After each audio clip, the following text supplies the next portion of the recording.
Bonjour à tous et à toutes. Du coup, on va peut-être juste se présenter rapidement. Et puis après, du coup, on abordera ensemble ce pourquoi vous êtes venus. Donc, décrypter le rôle d'un cabinet de recrutement dans le secteur vitivinicole. Donc, Anne-Claire Reynaud, moi, je suis consultante en recrutement, consultante RH. Donc, à mon compte, tout en étant affiliée à un réseau national de recruteurs indépendants qui s'appelle le Mercato de l'Emploi. Le siège est à Cognac. Et donc, vous avez de la chance aujourd'hui parce que du coup, Aline, qui est avec moi, nous vient directement de Cognac. Voilà. Donc, bonjour un peu plus fort. Donc, Aline Gauthier, donc consultante au Mercato de l'Emploi depuis plus de 6 ans maintenant. Voilà, depuis la création de ce cabinet, ce qu'on appelle un cabinet tout-terrain. C'est pour ça qu'on voulait vous expliquer, indépendamment du Mercato, qu'un cabinet de recrutement peut faire, à vrai dire, qu'est-ce que c'est et qu'est-ce qu'on peut faire pour vous. Exactement. Du coup, l'idée, voilà, c'est de voir ensemble donc, le rôle d'un consultant en recrutement qui peut à la fois apporter des connaissances, des conseils, une méthodologie. C'est aussi une présence territoriale. Tout plein de services d'accompagnement qui sont vraiment adaptés aux besoins du territoire. Et puis après, on vous proposera, à partir de 2 questions, d'échanger un peu sur les enjeux actuels et puis les défis qu'on peut rencontrer chacun là où on est. Comment un consultant en recrutement peut vous accompagner ? Donc un consultant en recrutement, c'est un créateur de liens et d'opportunités. Enfin vraiment, moi je décris souvent l'activité en disant qu'on est là pour faire du lien entre des personnes qui se connaissent pas forcément. Aujourd'hui, on peut considérer qu'on est dans une société où on est quand même ultra connecté, mais malgré le fait qu'on soit ultra connecté par plein de moyens, on va dire techniques, en fait, parfois il y a des liens qui ne se font pas ou qui ne se font pas complètement, entièrement, et d'où l'intérêt d'être vraiment là pour faire du lien. Donc le lien le plus simple, le plus simple, en tout cas celui auquel on peut penser assez facilement, c'est du lien du coup entre des entreprises qui cherchent des candidats et puis justement des candidats, des candidates. Mais ça peut être aussi du lien entre les acteurs d'un territoire, entre des structures de l'emploi, entre des structures d'enseignement, voilà, des candidats par exemple, des gens qui sont en reconversion, qui cherchent du coup une formation, qui peuvent ensuite chercher un employeur pour une formation justement en alternance. Donc voilà, vraiment créateur de liens et d'opportunités. Donc le consultant, un interlocuteur de proximité. Donc il est implanté au plus près des entreprises, il répond vraiment aux besoins des entreprises du territoire et forcément bien sûr aussi des candidats qui sont présents sur ce territoire, mais encore une fois les candidats ils peuvent se déplacer, donc c'est un peu différent, mais l'idée vraiment quand on dit proximité, c'est proximité avec les entreprises du territoire. Et donc notre particularité c'est vraiment de se rendre sur site. Donc on connaît nos clients et le bassin d'emploi dans lequel on est implanté. Et donc connaître ses clients, c'est connaître leur ADN, connaître ce qu'ils font, leurs produits, leurs services, mais aussi leur environnement, que ce soit matériel, que ce soit humain, les postes qui sont à pourvoir. Et puis aussi les spécificités des entreprises, l'organisation, la philosophie, la raison d'être. Voilà, c'est vraiment connaissance du bassin d'emploi, donc des postes à pourvoir, des entreprises qui embauchent beaucoup, au contraire celles qui peuvent avoir été obligées de faire un plan, en tout cas de se séparer de certaines personnes. Donc voilà, c'est vraiment toutes les phases qu'une entreprise peut connaître. Et ensuite, bassin d'emploi, ça peut être un bassin qui peut être marqué par qui peut être plutôt marqué par des entreprises de l'industrie, du tertiaire, de l'agricole, de la forêt, des métiers de la logistique, et puis la viticulture par exemple.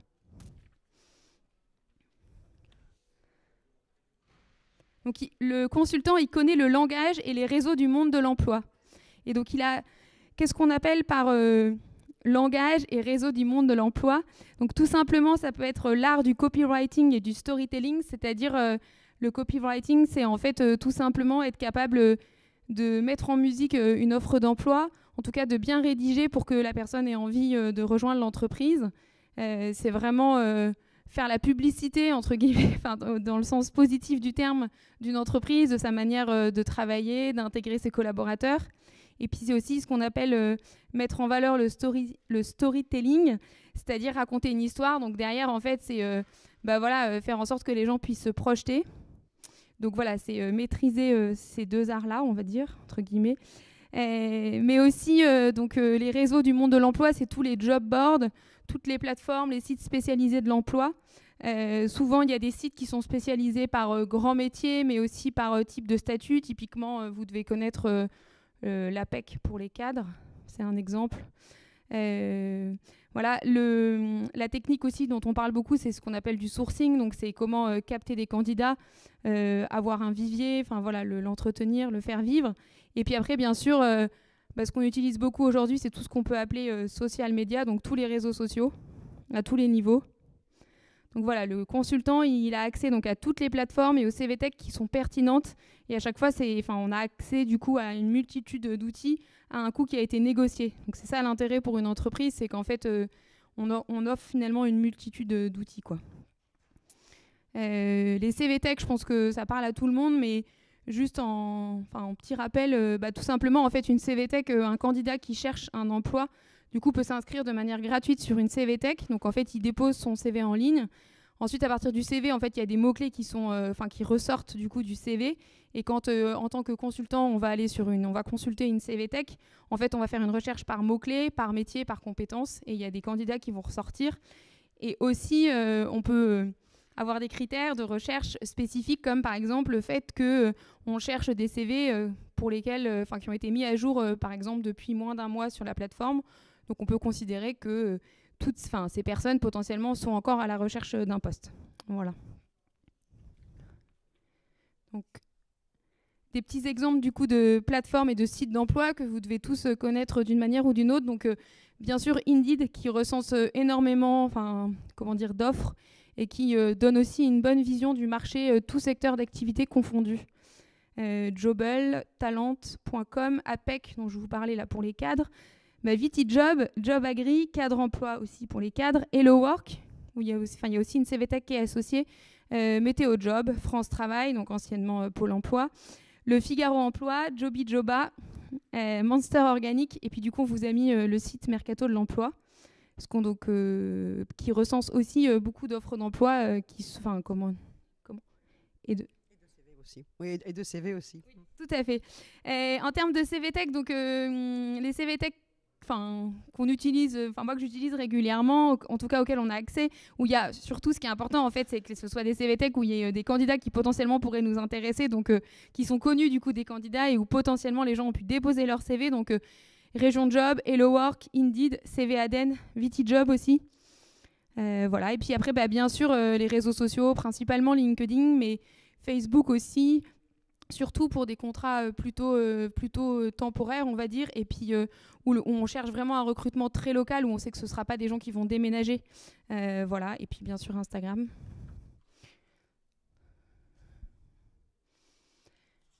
Donc, le consultant est un interlocuteur privilégié, comme je vous disais, il est l'ambassadeur de ses clients dans toutes les étapes de recrutement. Donc la première étape classique, c'est du coup vraiment d'aller rencontrer l'entreprise pour bien comprendre le besoin en recrutement. Donc prendre connaissance de l'environnement de travail, des missions qui seront confiées à la personne, mais aussi du profil qui est recherché. Aussi, c'est en se rendant sur site qu'on peut se rendre compte aussi de comment l'entreprise a l'habitude de travailler, sur est-ce qu'il y a une salle de pause, est-ce que les quelques salariés qu'on peut croiser quand on y va, quelle impression ils nous font, est-ce qu'ils ont l'air heureux ou pas, bref, c'est des petits détails. Après on peut se dire qu'on y reste potentiellement, je sais pas moi, entre 2 et 3 heures, donc c'est pas beaucoup, et qu'on n'y travaille pas au quotidien, mais ça donne quand même une idée et c'est super important, ça permet de sentir les choses. Donc il y a vraiment cette première étape vraiment de recensement du besoin en recrutement qui est hyper importante. Et après du coup on rentre chez nous, et donc l'idée c'est de rédiger une offre d'emploi qui soit la plus en tout cas qui donne envie. Il faut toujours trouver l'équilibre entre suffisamment donner envie aux gens de candidater et en même temps, faut aussi que ça reflète suffisamment l'environnement de travail et le contexte et puis les missions. Donc voilà, parfois faut à la fois donner envie et en même temps, faut pas non plus vendre du rêve, quoi. Faut trouver l'équilibre entre les deux. Donc rédaction, multidiffusion de l'offre d'emploi, donc sur tous les sites, les supports auxquels on peut avoir accès. Ensuite, donc, dans l'idéal, on reçoit plein de CV, donc on va préqualifier ces profils par souvent un premier entretien au téléphone pour vérifier les points essentiels, ne serait-ce que le permis de conduire et le fait d'être véhiculé si c'est indispensable pour l'offre, bien sûr. On va aussi leur demander à ce moment-là le contact d'un précédent employeur pour prendre une recommandation. Ça peut être aussi parfois des collègues. En fait, ce point, il est super important, mais il faut savoir que théoriquement, dans la loi, on n'a pas le droit d'appeler un ancien employeur de quelqu'un sans lui avoir demandé la permission. Donc, il faut systématiquement demander au candidat qui on peut appeler et ensuite on peut prendre contact. Enfin, en tout cas, nous, on fonctionne toujours comme ça. Ne serait-ce que parfois, la candidature qu'on peut faire, elle peut être confidentielle. Donc, ne serait-ce que pour ce respect, c'est hyper important. Et puis, de toute façon, c'est comme ça qu'on doit faire les choses. Et après, on peut se dire, du coup, c'est un peu biaisé parce que la personne va nous donner le contact qu'elle a envie de donner. Est-ce que ce sera vraiment objectif ? Sauf qu'en fait, quand on pose la question à quelqu'un au téléphone, un candidat ou une candidate, qui est-ce que je pourrais appeler en précédent employeur ? On sent assez vite les gens qui, au téléphone, sont un peu dubitatifs et se demandent pourquoi est-ce qu'on pose ça. Et ensuite, quand les gens mettent du temps à trouver le contact de quelqu'un dans leur esprit, on se dit que potentiellement, ça a pu mal se passer à un endroit, mais si ça s'est mal passé 4 fois sur 5, c'est qu'il y a un problème, quoi. Enfin, c'est qu'il y a un problème, c'est qu'il y a probablement un loup qui se cache. Donc après, ce que je veux dire, en fait, c'est que même si on demande à la personne l'autorisation, en tout cas qui on peut appeler, ça peut rester un contact, un retour qui soit objectif et qui est hyper important pour vraiment qualifier la candidature. Et puis quand on a été chez un même employeur depuis 20 ans, et qu'on est encore en poste à cet endroit-là, après ça peut être un ancien collègue qu'on avait qui par exemple avait un rôle de management, etc. En tout cas, il y avait un supérieur hiérarchique, mais on trouve toujours quelqu'un, quoi. Après, ce qu'on peut faire aussi, donc, c'est des tests et des mises en situation. Donc des tests, ça peut être par exemple l'anglais. Ça peut être aussi en mise en situation, c'est souvent... on demande aux candidats, donc ça c'est plutôt dans la phase, parce qu'après, donc, une fois qu'on a eu un entretien téléphonique, il y a un entretien en visio en général ou en présentiel. Et donc la mise en situation, typiquement, ça peut être imaginez-vous que, ou racontez-moi une situation où. Et donc là, quelque chose de très concret et de voir un peu comment la personne se débrouille. Voilà. Sachant que ce qui est hyper important, c'est vraiment de mettre à l'aise les candidats pour qu'ils soient eux-mêmes tels qu'ils seront potentiellement en entreprise. Voilà, donc parfois on nous demande...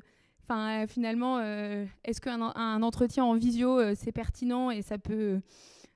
est-ce qu'on arrive à déceler suffisamment de choses ? Moi, j'aime bien raconter cette petite anecdote où je me souviens un jour de quelqu'un que... j'avais un entretien visio et qui assez vite... s'est mise... en gros, elle était devant sa terrasse. Après, elle a allongé ses jambes. En fait, elle se croyait... pas sur la plage, mais bref. En tout cas, c'était très vite, la personne a changé de comportement et je me suis dit, là, du coup... alors c'est bien parce que du coup elle était à l'aise et en même temps on se dit est-ce que finalement en entreprise qu'est-ce qui se passerait, quoi. Donc voilà, ce que je veux dire c'est qu'en fait même en visio on peut voir des choses très concrètes du quotidien, quoi, et on découvre aussi la personne telle qu'elle peut être, voilà. Et donc après concrètement, une fois qu'on a fait un entretien visio, qu'on a eu une recommandation et puis qu'on a aussi des tests, des mises en situation, on va dire validées, confirmées, et qu'on estime que la personne pourrait tout à fait correspondre. Ah mince. Parce que ça s'est mis en veille. Non ? Ah si, c'est bon. Merci. Pourrait tout à fait correspondre pour l'entreprise. Du coup, on envoie une synthèse de candidature à l'entreprise qui ensuite a tous les éléments pour rencontrer le candidat ou la candidate s'il en a envie. Et bien sûr, moi, ce que j'aime bien préciser, c'est que c'est bien l'entreprise qui, à la fin, décide qui elle embauche. C'est pas le consultant en recrutement. Voilà. Bien sûr, on peut aussi être là pour apporter des conseils sur les aides à l'embauche qui sont possibles et les formations nécessaires, parce qu'on peut tout à fait, à la fin d'un processus de sélection, se rendre compte en fait que la personne que l'entreprise a sélectionnée finalement aurait besoin d'avoir une formation complémentaire ou bien et du coup pour cette formation qui peut être soit en interne soit faite à l'extérieur, il y a plein d'aides aujourd'hui qui existent pour notamment du tutorat.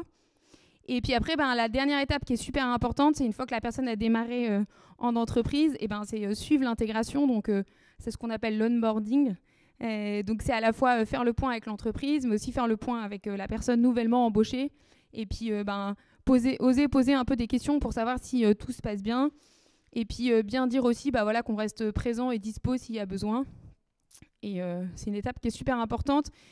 Et du coup, ce qui est intéressant, c'est que finalement, on débriefe à la fois avec l'entreprise et le candidat, et du coup, ça permet aussi parfois de faire remonter des choses à l'entreprise qui n'auraient pas forcément été dites par la personne qui a démarré. Parce que même si on incite fortement à ce qu'il y ait des points très régulièrement qui soient faits avec les nouvelles recrues, mais après on est tous pris dans le quotidien, donc là, au moins il y a une personne neutre qui fait le lien. Voilà. Alors, du coup, petit schéma qui récapitule, mais c'est ce que je viens de vous dire. Donc, écoute, expertise de vos besoins en recrutement, large diffusion de vos offres d'emploi, je dirais même très large diffusion, pour essayer de capter le maximum de personnes, analyse et présélection des candidatures, rencontre et validation des recommandations candidats, et puis enfin, présentation des candidats sélectionnés, et puis finalisation du recrutement et suivi d'intégration.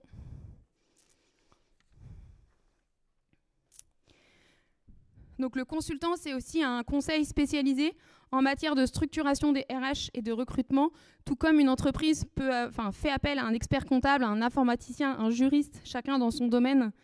Le consultant en recrutement, donc il est là notamment pour accompagner sur toute la marque employeur, donc c'est-à-dire mise en valeur du bien-être, en tout cas de l'atmosphère, de la communication dans l'entreprise, de la RSE, donc responsabilité sociétale des entreprises. Après, il peut y avoir aussi on peut être là aussi pour apporter toute une réflexion sur la rémunération et sur les avantages sociaux. C'est vrai que c'est souvent un point sur lequel les entreprises ont aussi besoin de conseils, notamment sur la rémunération. C'est comment je me situe par rapport aux autres entreprises, même si c'est très compliqué de donner des fourchettes. En tout cas, on est là pour aider à la réflexion, à la décision aussi, parce que notamment sur la question de la rémunération, moi ce que j'aime bien dire, alors c'est simple, c'est du bon sens, mais en fait il y a toujours, c'est trouver une cohérence avec les autres salariés de l'entreprise s'il y en a. Quand on est sur un contrat en CDI, c'est trouver l'articulation aussi avec des postes qui pourraient être temporaires en termes de rémunération, et puis bien sûr la cohérence avec le marché et tout simplement les profils potentiels qui pourraient correspondre, quoi. Voilà. Et puis bien sûr donc toute la réflexion sur les avantages sociaux au sens large, donc que ce soit mutuelle, ticket restaurant, véhicule, facilité de transport, partage de valeur, donc par exemple de primes, participation, plan épargne et ou retraite, parcours de formation et ou d'évolution, flexibilité des horaires, aussi tout simplement si l'entreprise a l'habitude d'organiser des événements pour des anniversaires, pour un anniversaire ou pour du team building. En fait, souvent, moi, je me rends compte que les employeurs, ils ont besoin d'idées pour fidéliser. Ils apprécient d'avoir un peu une boîte à outils, qu'on leur suggère un peu des choses qu'ils pourraient faire. Surtout pour les petites entreprises qui n'ont pas du tout l'habitude de structurer tout ça. Voilà. Et après, dans ce conseil spécialisé, c'est aussi, comme je disais juste avant, mais toute la sensibilisation aux aides à l'emploi qui peuvent exister.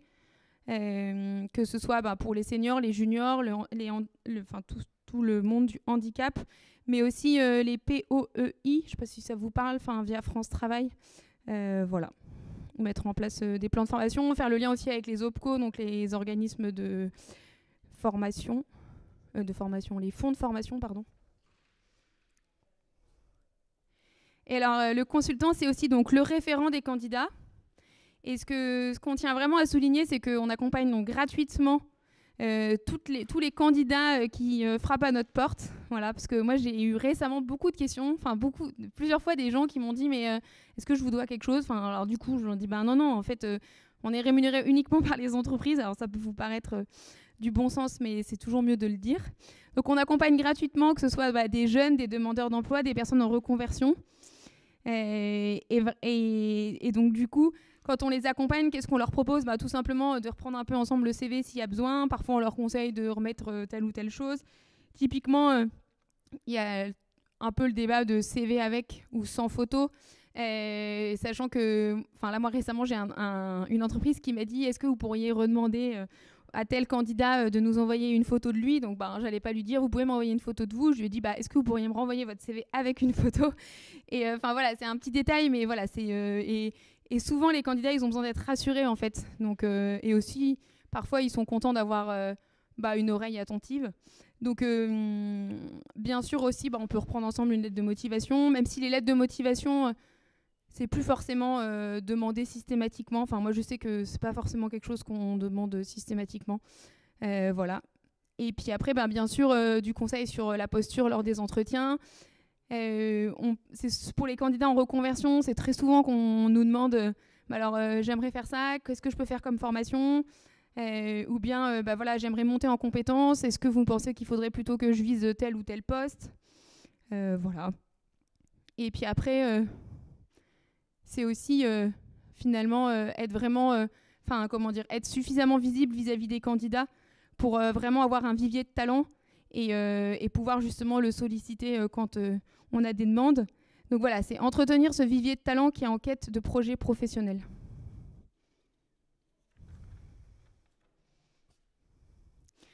Le consultant, donc, c'est un partenaire engagé, donc il intervient aussi sur son territoire, c'est ce que je vous disais un peu tout à l'heure, auprès des jeunes, des moins jeunes et des plus officiels, si on peut dire ça comme ça. Donc que ce soit dans les collèges et les lycées, publics et privés, dans les écoles supérieures. Par exemple, moi je sais que je suis intervenue récemment là, pour la licence pro conduite de l'entreprise viticole là, à Mâcon. En master aussi à Dijon, les missions locales aussi qui peuvent être qui accompagnent beaucoup de jeunes qui cherchent un emploi, des groupements tels que CPME, MEDEF, les Ladies Wine and Spirits par exemple pour Aline à Cognac, les entreprises s'engagent, les clubs sportifs, bref, en tout cas voilà, l'idée c'est vraiment d'être très présent sur le territoire, aussi toutes les structures sensibilisées au handicap comme par exemple les ESAT, mais aussi des chantiers d'insertion, parce que potentiellement les chantiers d'insertion, ça peut être un vivier de personnes, en tout cas qui pourraient être intéressées, notamment parce que quand on est plus spécialisé sur des métiers de terrain, de la terre, il peut y avoir ça peut être un bon moyen de démarrer comme ça un poste. Et puis bien sûr, on intervient aussi pour des job dating, pour des forums liés à l'emploi, que ce soit via France Travail qui organise régulièrement des job dating sur les territoires, les communautés de communes, etc.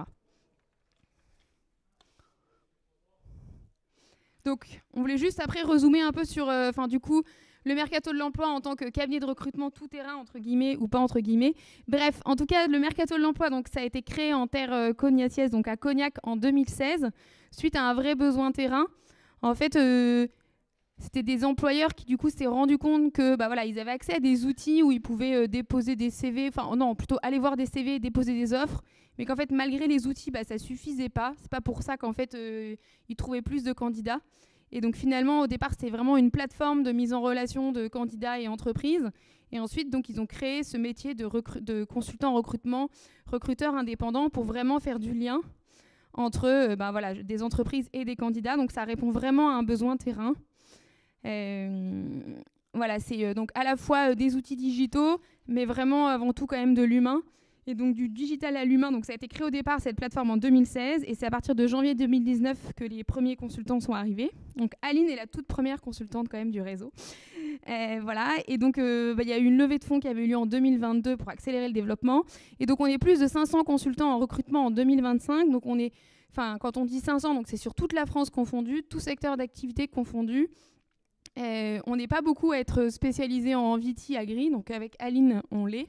Donc moi je suis donc basée à Beaune, Aline donc à Cognac. Mais après en fait souvent l'idée c'est vraiment d'être au plus près des besoins de son territoire. Donc encore une fois tout dépend le bassin d'emploi dans lequel on évolue.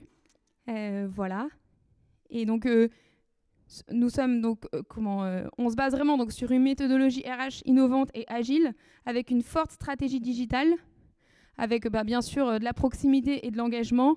Et puis le fait d'être en réseau, c'est vraiment de pouvoir compter les uns sur les autres, de pouvoir aussi, quand on a des postes un peu différents auxquels on n'est pas trop habitué, pour lesquels on doit recruter, c'est faire appel au réseau et à ceux qui auraient déjà pu faire ce type de recrutement. Et puis les experts, c'est aussi tout simplement des juristes au siège, parce que on rencontre plein de questions de droit social, et donc on a besoin de s'appuyer sur des personnes compétentes.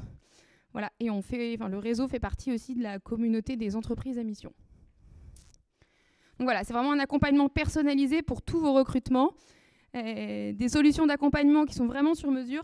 Ça, c'est hyper important, c'est qu'en fait, on a des formules qui nous sont proposées donc, par le siège, mais après, en fait, c'est vraiment à nous de les adapter localement en fonction des besoins des entreprises qu'on rencontre. Donc tout est adaptable, tout est modulable. Justement, ça s'adapte au type d'entreprise, au profil et à tous les secteurs d'activité. Et on ne recrute pas uniquement pour des profils cadres. En fait, on peut faire... d'ailleurs, je sais pas exactement la proportion, mais moi, en tout cas, pour mon cas, j'ai énormément de profils ouvriers qualifiés, techniciens, agents de maîtrise. Et de temps en temps, des cadres. Voilà, mais c'est pas... On peut aussi faire appel à un consultant en recrutement pour recruter sur des postes... sur des postes qui ne sont pas cadres. Voilà. C'est souvent quelque chose auquel les gens ne sont pas habitués. Donc voilà, l'idée c'est optimisation bien sûr de la visibilité de vos offres d'emploi, conseil sur la décision dans le choix des profils, accompagnement aussi à la mobilité territoriale. Ça c'est hyper important parce que en fait parfois sur certains postes, surtout sur les postes plus qualifiés, souvent il y a des profils qui en fait vont bouger au travers de la France, voire même plus largement. Et donc voilà, c'est faciliter aussi l'intégration localement. Et donc c'est pas que j'arrive dans une entreprise, c'est aussi comment est-ce que je trouve un logement. Donc voilà, faire le lien avec les structures locales qui peuvent aider pour ça. De la veille active et puis du recrutement global, mais après qui peut être aussi scindé. C'est-à-dire que parfois on a des demandes juste pour du sourcing, avoir plus de CV, puis après les CV, l'entreprise elle est habituée à ça, elle a un service RH qui a du temps et du coup ensuite c'est elle qui reprend contact avec les CV. C'est un exemple. Voilà. Je ne sais pas si vous avez des questions. Et sinon, on en avait 2, mais après, on peut... Peut-être que tu veux compléter ? Non, tu as très bien dit. On avait 2 petites questions éventuellement à vous proposer, mais il y en a peut-être qui ont déjà des questions. Je ne sais pas.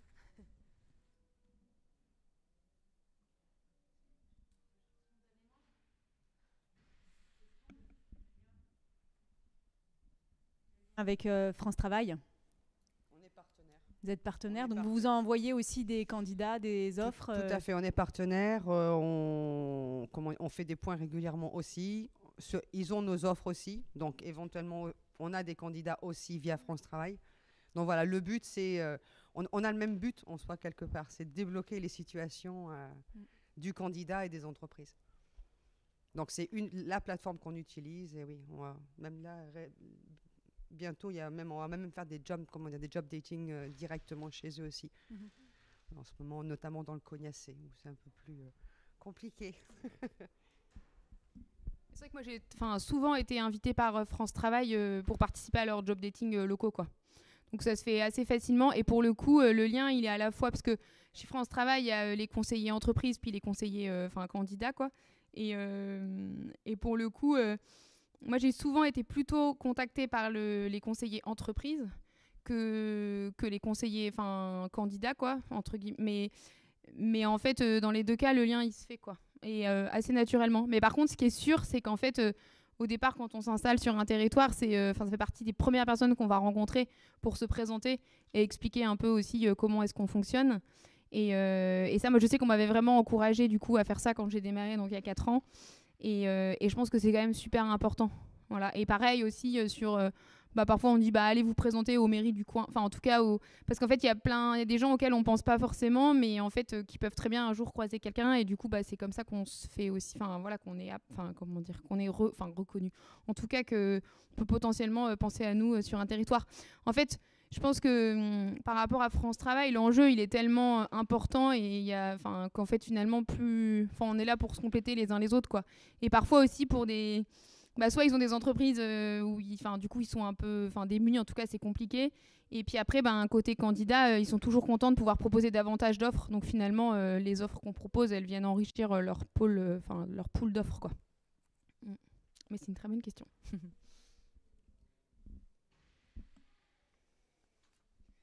C'était quoi ? Après, je sais pas. Qu'est-ce qu'on fait 2 questions ? Du coup, on avait 2 questions. Ce que je vous propose, c'est que je vais vous donner les 2 questions et puis on peut peut-être faire un rapide petit tour. Je ne sais pas si c'est possible. Et ce que vous pouvez faire, c'est répondre à une ou l'autre question. Il n'y a pas d'obligation. Voilà, c'est une proposition.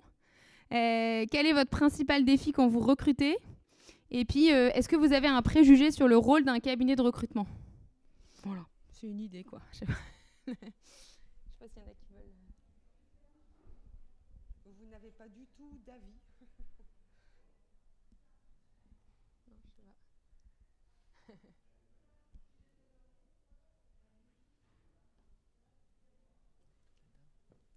Les micros, madame.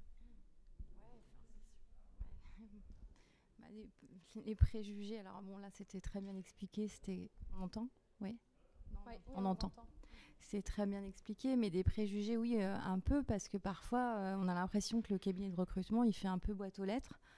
Il nous envoie des CV, c'est ni fait ni à faire, on repasse du temps derrière et en fait, ouais, effectivement, à un moment on se dit, mais en fait, à quoi ça sert ? Et malheureusement, il y a des gens comme vous, qui a priori font bien leur boulot et c'est bien expliqué, mais malheureusement, c'est pas la majorité non plus de ce qu'on voit aujourd'hui, quoi. Donc ça, c'est évidemment, je pense que c'est là où on doit aller. Et aujourd'hui, on se dit que quand on doit effectivement, c'est quand même des pourcentages qui sont quand même importants. Et je pense qu'il y a beaucoup de cabinets à l'origine, je sais pas, pardon. Mais c'est vrai que le but d'un cabinet, ce qu'on appelle un cabinet de recrutement ou un consultant, c'est la même chose. Le but, c'est un partenariat, tout simplement. Et c'est vrai que les connaissances, elles doivent être communes, bien définies, qui fait quoi, déjà pour pas avoir de surprise.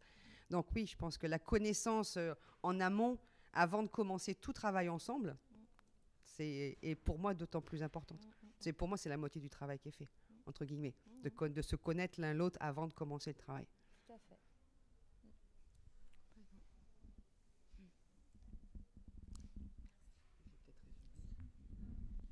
En résumé, un cabinet, donc pour moi, donc je parle pour moi, je parle pour toi certainement aussi, et pour le Mercato, c'est vraiment, on en revient à ce créateur de liens, vraiment, il est là. C'est faire partie aussi de son territoire quand on mentionne les missions locales, les chantiers d'insertion, France Travail, c'est vraiment faire partie vraiment de cet écosystème pour débloquer des situations, que ce soit entreprise comme candidat. Voilà mon mot, si je peux dire, de la fin. C'est beau. Et c'est vrai que, pour rebondir par rapport aux candidats, ce qui est souvent apprécié aussi chez les candidats, c'est qu'en fait, moi, en général, quand un candidat du coup me contacte, finalement, on peut avoir accès, en fonction de son profil et de ce qu'il cherche, on peut avoir accès à plusieurs offres. Et en fonction aussi du type d'entreprise qu'il cherche, de la philosophie, de l'environnement de travail, de la taille, bien sûr. En fait, derrière, potentiellement, on peut lui proposer plusieurs offres. Donc, c'est intéressant parce que ça fait un premier contact qui permet d'ouvrir des portes. Après, moi, je dis souvent, l'objectif, c'est pas d'envoyer un candidat passer 20 entretiens. Ça sert à rien, même 10. Mais en fait, c'est toujours important de pas passer un seul entretien quand on cherche du travail, même si, on se dit, ah, c'est bon, j'ai eu un coup de cœur, c'est là que je veux aller. C'est toujours bien d'en voir 3-4 par exemple et puis ensuite de faire un choix. Et c'est vrai que c'est souvent aussi ce qui est apprécié côté candidat, quoi. Merci beaucoup en tout cas. Puis bonne continuation.